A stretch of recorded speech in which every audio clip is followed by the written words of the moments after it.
जिंदाबाद जिंदाबाद जिंदाबाद, हमारी मांगे पूरी हो, हमारी कामत पूरी हो।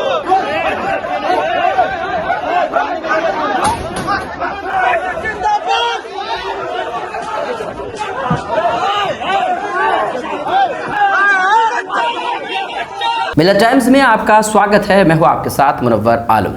ये गोरखपुर यूनिवर्सिटी का वीडियो है जहां एबीवीपी के छात्रों और पुलिस के बीच जम करके हाथापाई हो गई, जैसा कि आप वीडियो में देख सकते हैं। ये तब हुआ जब अखिल भारतीय विद्यार्थी परिषद के आंदोलनकर्ताओं ने गोरखपुर यूनिवर्सिटी के वीसी और रजिस्ट्रार को मार करके उनकी प्रतिष्ठा, अनुशासन और गुरु शिष्य परंपरा को अपने लातों से रोंद डाला। उग्र भीड़ ने और एबीवीपी के कार्यकर्ताओं ने वीसी प्रोफेसर राजेश सिंह और रजिस्ट्रार प्रोफेसर अजय सिंह पर हमला बोल दिया। पुलिस बीच बचाव करने की कोशिश की तो कार्यकर्ताओं ने उनकी भी जम करके पिटाई कर दी। पुलिस ने छात्रों को खदेड़ करके वीसी और रजिस्ट्रार को सुरक्षित निकाला। हमले में रजिस्ट्रार गंभीर रूप से घायल हो गए। वीडियो को एक बार आप फिर से देखिए। उसके पिता के पगड़ी को बेचने का कार्य सूचक कर रहे हैं और विद्यार्थी परिषद के रहते ऐसा खड़ा भी नहीं होगा। विद्यार्थी परिषद विद्यार्थी परिषद जिंदाबाद जिंदाबाद जिंदाबाद, हमारी मांगे पूरी हो, हमारी कामत पूरी हो। हमारे अभिभावक हम सभी के बीच में हैं। मैं प्रशासन और उनके सुरक्षा में लगे हुए सभी अधिकारियों से विनम्र आग्रह करता हूं कि हम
आइए समझते हैं कि मामला क्या है। गोरखपुर यूनिवर्सिटी के एबीवीपी के कुछ छात्र 4 दिन से धरने पर बैठे हुए थे। 8 छात्रों को यूनिवर्सिटी ने खारिज कर दिया था। ये छात्र फीस की बढ़ोतरी के खिलाफ धरना प्रदर्शन कर रहे थे। उस दिन भी इन छात्रों ने चीफ प्रॉक्टर के साथ मारपीट किया था, इसीलिए 8 छात्रों को निलंबित कर दिया गया था। बीते शुक्रवार को निलंबित छात्रों की निलंबन वापसी कराने और अचानक फीस को 400% बढ़ाने को लेकर के धरना दे रहे थे और वीसी यानी कि कुलपति से मिलने के लिए ये कार्यकर्ता जिद पर अड़े हुए थे और 3 बजे जब कुलपति को पुलिस की सुरक्षा घेरे में ऑफिस से बाहर निकाला गया तो कार्यकर्ताओं को लगा कि बातचीत करने के लिए आ रहे हैं, पर जब दूसरी तरफ कुलपति जाने लगे तो छात्र आक्रामक होकर के हमला बोल दिया, मारपीट शुरू कर दी। पुलिस बचाने की कोशिश की और थोड़ी बहुत लाठीचार्ज किया तो भीड़ और ज्यादा उग्र हो गई और पुलिस पर ही हमला बोल दिया। वीडियो में छात्रों की गुंडाई साफ तौर पर नजर आ रही है। पुलिस ने आधे दर्जन छात्रों को गिरफ्तार करके हिरासत में ले लिया है। कैसी लगी ये वीडियो? अगर अच्छी लगी हो तो लाइक शेयर सब्सक्राइब करें और कमेंट करना बिल्कुल भी ना भूलें। मिलत टाइम्स को आपकी जरूरत है, हमारी आप माली मदद करें।